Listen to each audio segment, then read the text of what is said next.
اللہ تعالیٰ کا ارشاد ہے، ایمان والے تو وہی ہیں کہ جب اللہ تعالیٰ کا نام لیا جاتا ہے تو ان کے دل ڈر جاتے ہیں۔ جب اللہ تعالیٰ کی آیتیں ان کو پڑھ کر سنائی جاتی ہیں تو وہ آیتیں ان کے ایمان کو قوی تر کر دیتی ہیں اور وہ اپنے رب ہی پر توکل کرتے ہیں۔ باللہ من الشیطان الرجیم، بسم اللہ الرحمن الرحیم۔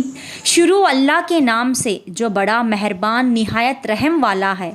اللہ تعالیٰ نے رسول اللہ صلی اللہ علیہ وسلم سے ارشاد فرمایا، اور ہم نے آپ سے پہلے کوئی ایسا پیغمبر نہیں بھیجا جس کے پاس ہم نے یہ وحی نہ بھیجی ہو کہ میرے سوا کوئی معبود نہیں، اسی لیے میری ہی عبادت کرو۔ اللہ تعالیٰ کا ارشاد ہے، ایمان والے تو وہی ہیں کہ جب اللہ تعالیٰ کا نام لیا جاتا ہے تو ان کے دل ڈر جاتے ہیں، اور جب اللہ تعالیٰ کی آیتیں ان کو پڑھ کر سنائی جاتی ہیں تو وہ آیتیں ان کے ایمان کو قوی تر کر دیتی ہیں اور وہ اپنے رب ہی پر توکل کرتے ہیں۔ اللہ تعالیٰ کا ارشاد ہے، جو لوگ اللہ تعالیٰ پر ایمان لائے اور اچھی طرح اللہ تعالیٰ سے تعلق پیدا کر لیا تو اللہ تعالیٰ ان قریب ایسے لوگوں کو اپنی رحمت اور فضل میں داخل کریں گے اور انہوں نے اپنے تک پہنچنے کا سیدھا راستہ دکھائیں گے۔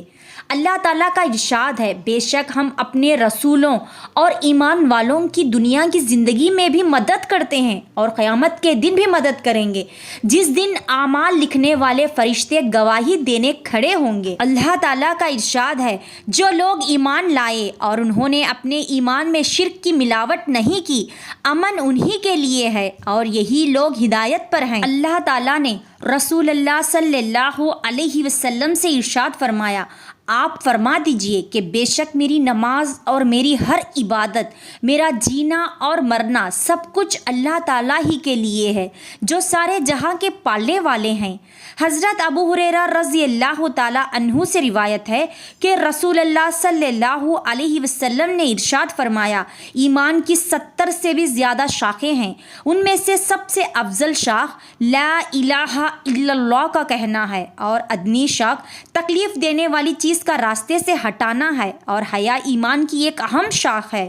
حضرت ابو بکر صدیق رضی اللہ تعالیٰ عنہ سے روایت ہے کہ رسول اللہ صلی اللہ علیہ وسلم نے ارشاد فرمایا، جو شخص اس کلمے کو قبول کر لے جس کو میں نے اپنے چاچا ابو طالب پر ان کے انتقال کے وقت پیش کیا تھا اور انہوں نے اسے رد کر دیا تھا، وہ کلمہ اس شخص کے لیے نجات کا ذریعہ ہے۔ حضرت ابو ہریرہ رضی اللہ تعالیٰ عنہ سے روایت ہے کہ رسول اللہ صلی اللہ علیہ وسلم نے ارشاد فرمایا، اپنے ایمان کو تازہ کرتے رہا کرو۔ عرض کیا گیا، یا رسول اللہ، ہم اپنے ایمان کو کس طرح تازہ کریں؟ ارشاد فرمایا، لا الہ الا اللہ کو کثرت سے کہتے رہا کرو، لا الہ الا اللہ کو کثرت سے کہتے رہا کرو۔ حضرت جابر بن عبداللہ رضی اللہ تعالیٰ عنہما فرماتے ہیں کہ میں نے رسول اللہ صلی اللہ علیہ وسلم کو ارشاد فرماتے ہوئے سنا، تمام اذکار میں سے سب سے افضل ذکر لا الہ الا اللہ ہے، اور تمام دعاؤں میں سب سے افضل دعا الحمدللہ ہی ہے۔ حضرت ابو ہریرہ رضی اللہ تعالیٰ عنہ فرماتے ہیں کہ رسول اللہ صلی اللہ علیہ وسلم نے ارشاد فرمایا، جب کوئی بندہ دل کے اخلاص کے ساتھ لا الہ الا اللہ کہتا ہے تو اس کلمے کے لیے یقینی طور پر آسمان کے دروازے کھول دیے جاتے ہیں، یہاں تک کہ یہ کلمہ سیدھا عرش تک پہنچاتا ہے، یعنی فوراً قبول ہوتا ہے، بشرط یہ کہ وہ کلمہ کہنے والا کبیرہ گناہوں سے بچتا ہو۔ حضرت یعلا بن شداد رضی اللہ تعالیٰ عنہ فرماتے ہیں کہ میرے والد حضرت شداد رضی اللہ تعالیٰ عنہ نے یہ واقعہ بیان فرمایا، اور حضرت عبادہ رضی اللہ تعالیٰ عنہ جو کہ اس وقت موجود تھے اس واقعے کی تصدیق فرمائی کہ ایک مرتبہ ہم لوگ نبی کریم صلی اللہ علیہ وسلم کی خدمت میں حاضر تھے۔ رسول اللہ صلی اللہ علیہ وسلم نے دریافت فرمایا، کوئی اجنبی غیر مسلم تو مجموعے میں نہیں؟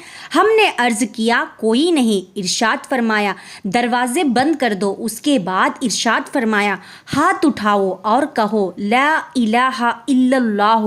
ہم نے تھوڑی دیر ہاتھ اٹھائے رکھے اور کلمہ طیبہ پڑھا، پھر آپ صلی اللہ علیہ وسلم نے اپنے ہاتھ نیچے کر لیے، پھر فرمایا، الحمدللہ، اے اللہ، آپ نے مجھے یہ کلمہ دے کر بھیجا ہے اور اس کلمے کی تبلیغ کا مجھے حکم فرمایا ہے اور اس کلمہ پر جنت کا وعدہ فرمایا ہے اور آپ وعدہ خلاف نہیں ہیں۔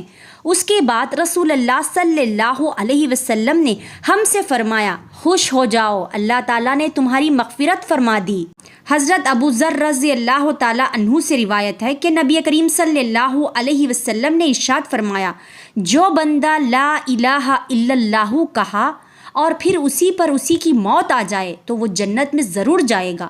میں نے عرض کیا، اگرچہ اس نے زنا کیا ہو، اگرچہ اس نے چوری کی ہو؟ آپ صلی اللہ علیہ وسلم نے ارشاد فرمایا، ہاں، اگرچہ اس نے زنا بھی کیا ہو، اگرچہ اس نے چوری بھی کی ہو۔ میں نے پھر سے عرض کیا، اگرچہ اس نے زنا کیا ہو، اگرچہ اس نے چوری کی ہو؟ آپ صلی اللہ علیہ وسلم نے ارشاد فرمایا، اگرچہ اس نے زنا بھی کیا ہو اور چوری بھی کی ہو تو وہ ضرور جنت میں جائے گا۔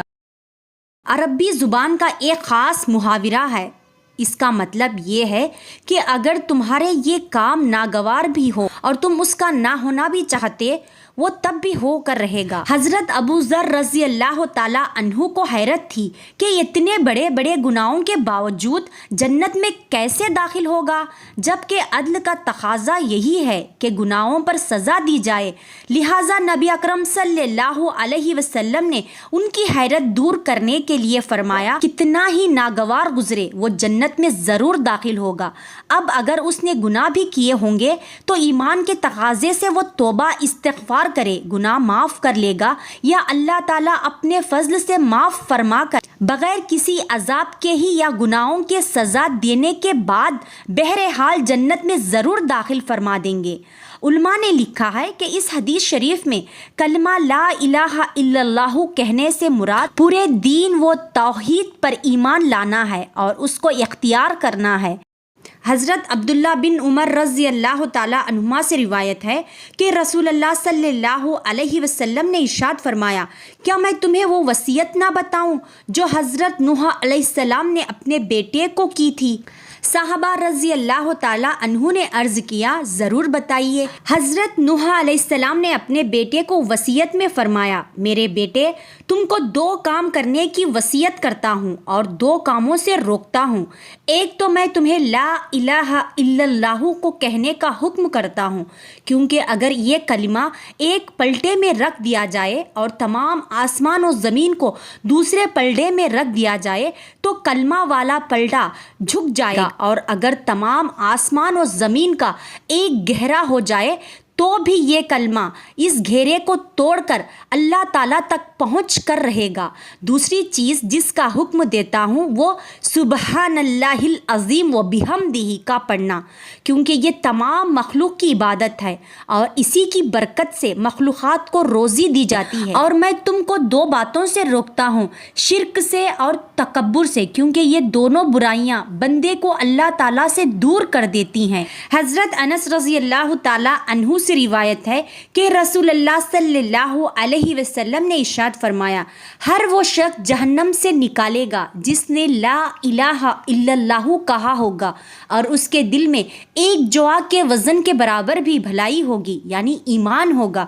پھر ہر وہ شخص جہنم سے نکالے گا جس نے لا الہ الا اللہ کہا ہوگا اور اس کے دل میں گندم کے دانے کے برابر بھی خیر ہوگی، یعنی ایمان ہو۔ پھر ہر وہ شخص جہنم سے نکالے گا جس نے لا الہ الا اللہ کہا ہوگا اور اس کے دل میں ذرا برابر بھی خیر ہوگی۔